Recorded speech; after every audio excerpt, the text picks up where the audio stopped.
Et si l'un des livres les plus célèbres sur la politique ne parlait pas vraiment de bonté, et s'il parlait de quelque chose de plus froid que ça, et s'il parlait du pouvoir, de la manière de l'obtenir, de le garder, et de ce qu'un dirigeant doit faire quand le monde est instable, violent et rempli de gens qu'on ne peut pas toujours croire. C'est pour ça que Le Prince choque encore aujourd'hui. Même maintenant, quand on entend le nom de Machiavel, on pense souvent à la manipulation, au mensonge et à l'ambition sans limite. Son nom ressemble presque à un avertissement. Mais si on parle encore autant de lui, ce n'est pas seulement parce qu'il était dur. C'est surtout parce qu'il parlait de la politique avec une honnêteté brutale, d'une manière que très peu d'auteurs osaient avoir. Machiavel ne s'intéressait pas aux belles histoires sur des rois sages et nobles, qui font toujours le bien et qui sont récompensés pour cela. Il n'avait pas de patience pour ce genre d'illusions. Il regardait le monde autour de lui et il voyait la trahison, la guerre, des gouvernements fragiles et des chefs qui perdaient tout parce qu'ils étaient soit trop faibles, soit trop lents, soit trop idéalistes. Et c'est ça, le cœur du prince. Machiavel dit en quelque sorte, oubliez ce que les gens disent sur ce que la politique devrait être, regardez ce qu'elle est vraiment. C'est ce qui rend le livre si moderne. Il ne ressemble pas à une leçon de morale.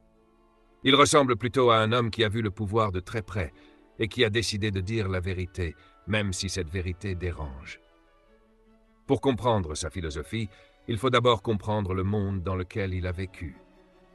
Machiavel est né à Florence en 1469, à une époque où l'Italie n'était pas un pays uni.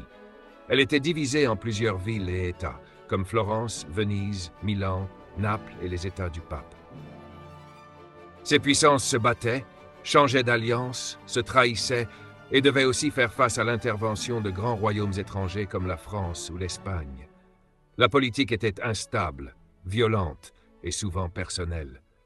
Quand on perdait le pouvoir, on ne perdait pas seulement une position. On pouvait perdre son rang, sa liberté ou même sa vie. Donc quand Machiavel écrit sur les dirigeants, il n'écrit pas de loin, comme un homme tranquille qui imagine des théories.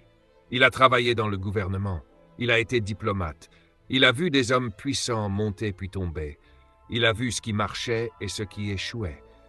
Et après avoir perdu sa propre carrière politique, il a écrit Le Prince. C'est important, parce que ce livre vient de l'expérience, de l'observation et d'une grande désillusion. Il ne vient pas de l'innocence.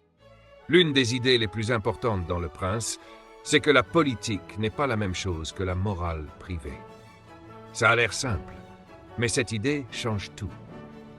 Dans la vie normale, on nous apprend que l'honnêteté est une qualité, que la bonté est une qualité, que la générosité est une qualité, que la pitié est une qualité. Et dans la vie de tous les jours, c'est vrai. Mais Machiavel dit qu'un dirigeant ne peut pas vivre selon ses règles tout le temps. C'est parce qu'un dirigeant n'essaie pas seulement d'être une bonne personne. Il essaye de garder un état debout. Et ce n'est pas la même chose. Parfois, selon Machiavel, un prince doit mentir. Il doit employer la force, il doit punir durement, il doit rompre une promesse, il doit agir d'une manière qui semble immorale, parce que s'il ne le fait pas, il peut perdre le pouvoir et ensuite tout peut tomber dans le désordre. C'est à ce moment-là que Machiavel commence vraiment à mettre les gens mal à l'aise, parce qu'il ne dit pas « soyez bons et espérez que tout ira bien ». Il dit plutôt « si vous voulez survivre en politique, vous devez comprendre le monde tel qu'il est et non tel que vous aimeriez qu'il soit ». Et pour lui, le désordre est l'un des pires résultats possibles. Un chef faible ne crée pas la paix. Un chef faible crée un vide. Et quand ce vide apparaît, la violence entre. Donc, quand Machiavel parle de dureté, ce n'est pas toujours parce qu'il aime la cruauté. Très souvent, il voit la cruauté comme un outil pour empêcher quelque chose de pire, le chaos. Ça ne rend pas sa philosophie rassurante, mais ça la rend plus sérieuse qu'on ne le pense souvent. Une autre partie essentielle de sa pensée, c'est sa vision de la nature humaine. Et honnêtement, ce n'est pas une vision flatteuse. Machiavel ne fait pas beaucoup confiance aux gens. Il pense que les êtres humains sont souvent égoïstes, peu fiables, facilement effrayés et capables de changer très vite quand les choses tournent mal. Les gens peuvent sembler loyaux quand tout va bien. Ils peuvent vous soutenir, vous flatter, vous promettre leur aide. Mais dès que la peur arrive, dès que le danger devient réel, beaucoup de ces mêmes personnes s'éloignent. Cette idée traverse tout le livre. Machiavel pense que les dirigeants se trompent quand ils fondent leur pouvoir sur de beaux espoirs. Si un prince croit que les hommes seront toujours reconnaissants, honnêtes et fidèles, alors il se prépare lui-même à être détruit par la réalité. C'est pour cela que le livre a un ton si dur. Machiavel ne commence pas avec des hommes idéaux. Il commence avec des hommes imparfaits, avec des hommes peureux, avec des hommes ambitieux, avec des hommes qui changent de camp quand cela les arrange. Et si c'est votre point de départ, alors toute votre idée du pouvoir change. Vous ne demandez plus comment être admiré. Vous demandez comment garder le contrôle quand les gens sont instables. C'est là qu'arrive sa réflexion la plus célèbre, la question de savoir s'il vaut mieux être aimé ou craint. Machiavel dit que l'idéal, bien sûr, serait d'être les deux, être aimé et craint. Mais si un dirigeant doit choisir, il vaut mieux, selon lui, être craint qu'aimé. Cette phrase est devenue célèbre parce qu'elle semble dure, presque choquante. Mais ce qui compte vraiment, c'est le raisonnement derrière elle. L'amour, pour Machiavel, est fragile. Il dépend des émotions. Il dépend de la fidélité des gens. Il dépend de leur attachement. Et les hommes changent vite. Ils peuvent cesser de vous aimer dès que leur intérêt change, dès que les temps deviennent difficiles, dès qu'ils ont peur. La crainte est différente. La crainte est plus solide parce qu'elle repose sur les conséquences. Elle repose sur l'autorité, la punition et la capacité du dirigeant à faire respecter sa volonté. Les gens peuvent cesser de vous aimer rapidement, mais ils continueront à craindre ce qui peut leur arriver s'ils vous désobéissent. Pour Machiavel, cela rend la crainte plus sûre. Mais il y a ici un détail très important que beaucoup de gens oublient. Il ne dit pas qu'un prince doit se faire haïr. Au contraire, il dit qu'il faut éviter la haine. La crainte peut être utile. La haine, elle, est dangereuse. Un dirigeant détesté fabrique des ennemis cachés, des ennemis patients, des gens qui attendent le bon moment pour se venger. Donc le dirigeant idéal, chez Machiavel, n'est pas un tyran fou qui menace tout le monde à chaque instant. C'est quelqu'un de plus calculé, quelqu'un qui sait produire l'obéissance sans produire une haine profonde. Et ce n'est pas la même chose. Une autre idée souvent mal comprise, c'est sa réflexion sur la cruauté.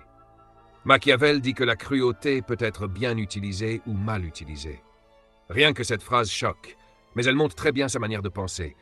La cruauté mal utilisée est continue, désordonnée, excessive, inutile. Elle dure trop longtemps. Elle crée de l'amertume. Elle fait naître un sentiment permanent d'insécurité.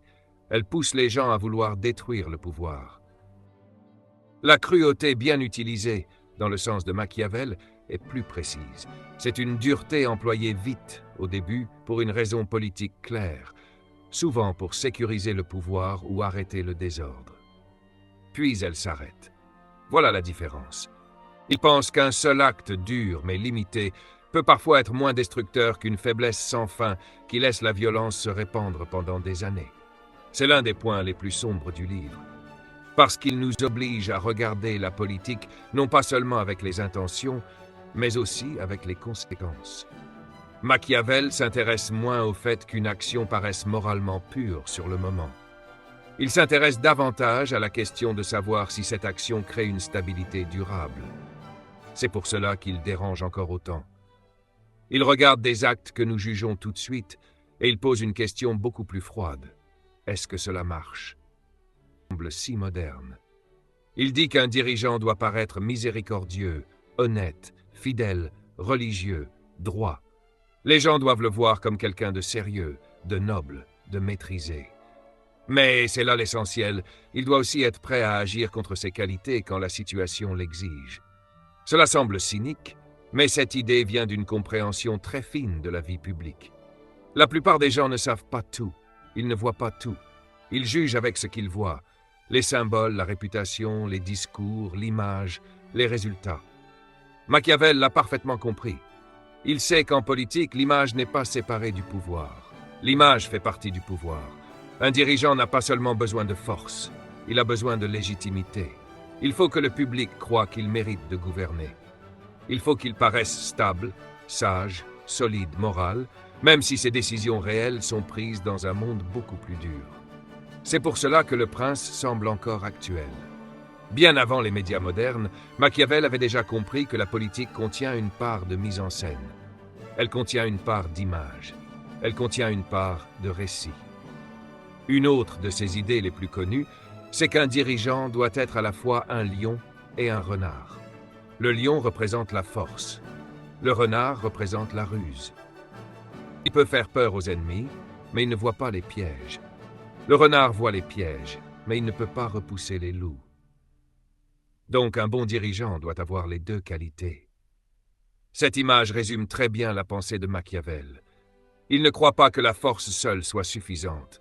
Un chef qui sait seulement écraser les autres peut quand même être trompé, manipulé, piégé.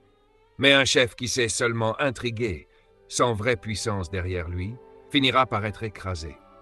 Le meilleur dirigeant, pour Machiavel, sait quand il faut agir ouvertement et quand il faut être plus subtil. Il sait quand il faut frapper et quand il faut attendre. Il sait quand il faut montrer sa puissance et quand il faut cacher ses intentions. Encore une fois, c'est pour cela que sa philosophie est souvent appelée réaliste. Elle ne repose pas sur la pureté, elle repose sur la survie. Machiavel a aussi une vision très dure des promesses. En général, nous pensons qu'un bon chef doit tenir sa parole. C'est l'une des attentes morales les plus simples. Mais Machiavel dit qu'un dirigeant sage doit tenir ses promesses quand il le peut, mais qu'il ne doit pas se sentir obligé de les tenir si cela lui cause un grand tort, surtout si les raisons qui ont conduit à cette promesse ont disparu. Pourquoi dit-il cela? Parce qu'il pense que la vie politique est déjà remplie de tromperies. Si tous ceux qui vous entourent sont prêts à manipuler, trahir, mentir, alors le dirigeant qui veut toujours jouer honnêtement dans toutes les situations n'est pas forcément noble. Il est peut-être seulement naïf. Cela ne veut pas dire que Machiavel pense que mentir sans arrêt est une bonne stratégie. Ce n'est pas le cas. Un dirigeant qui ment de façon trop visible perdra la confiance des autres, perdra sa crédibilité et finira par s'affaiblir lui-même. Mais Machiavel pense malgré tout que le jugement politique consiste parfois à savoir quand il faut rester fidèle à sa parole et quand il faut s'en écarter. C'est pour cela que beaucoup de gens le voient comme le penseur de la manipulation.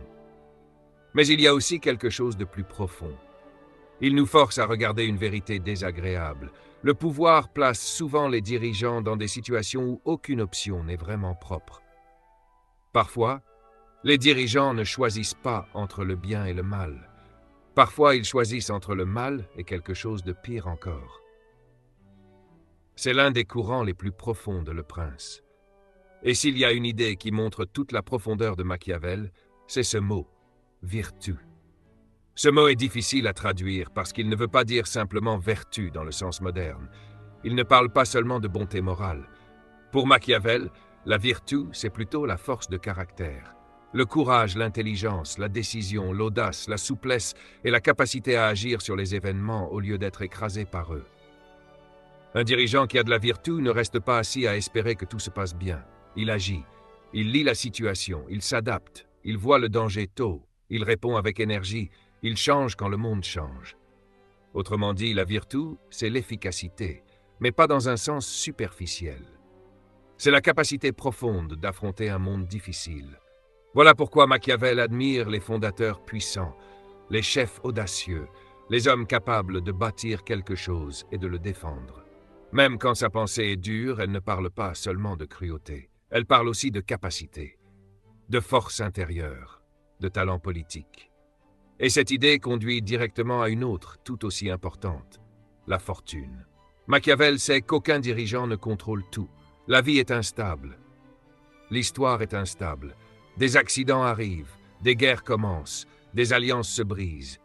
L'opinion change, des événements inattendus ruinent les plans les mieux préparés.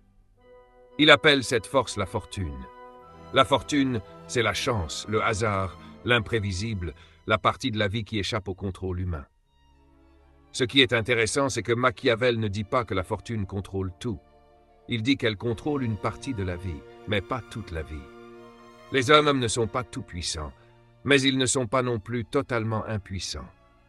C'est ici que sa philosophie devient plus équilibrée que beaucoup l'imaginent.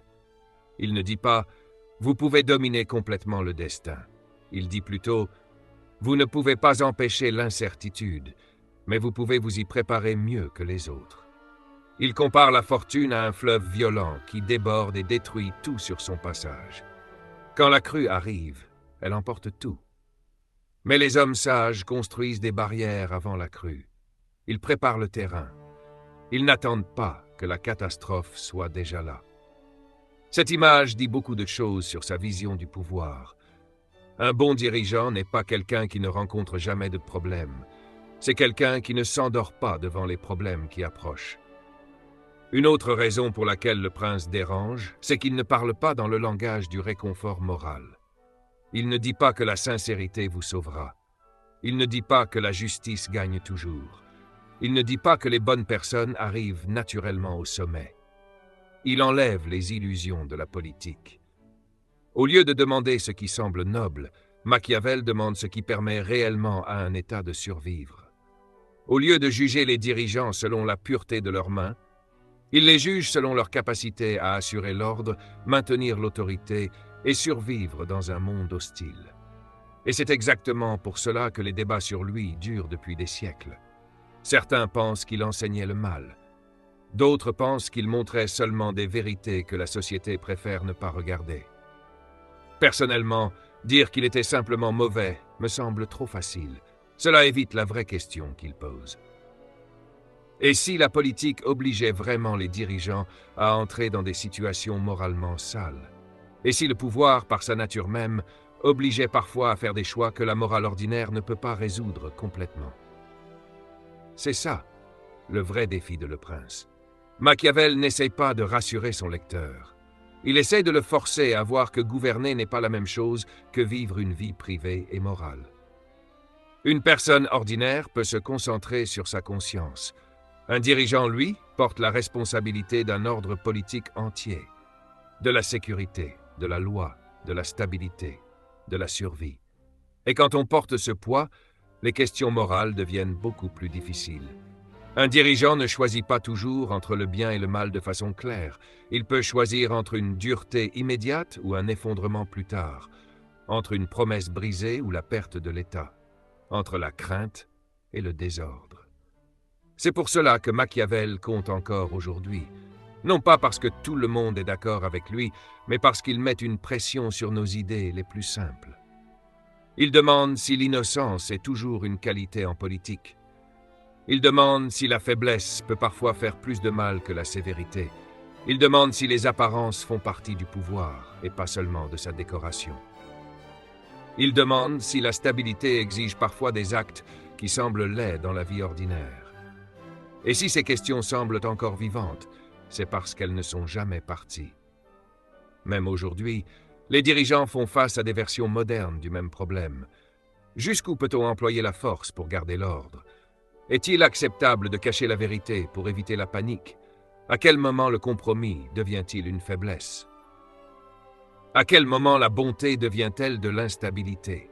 À quel moment les principes deviennent-ils une forme de suicide politique? Ce ne sont pas des questions simples, ce ne sont pas des questions confortables. Mais ce sont les questions de Machiavel.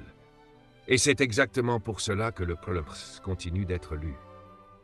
Au niveau le plus profond, je pense que la philosophie de Machiavel parle surtout de la tension entre la morale et la nécessité.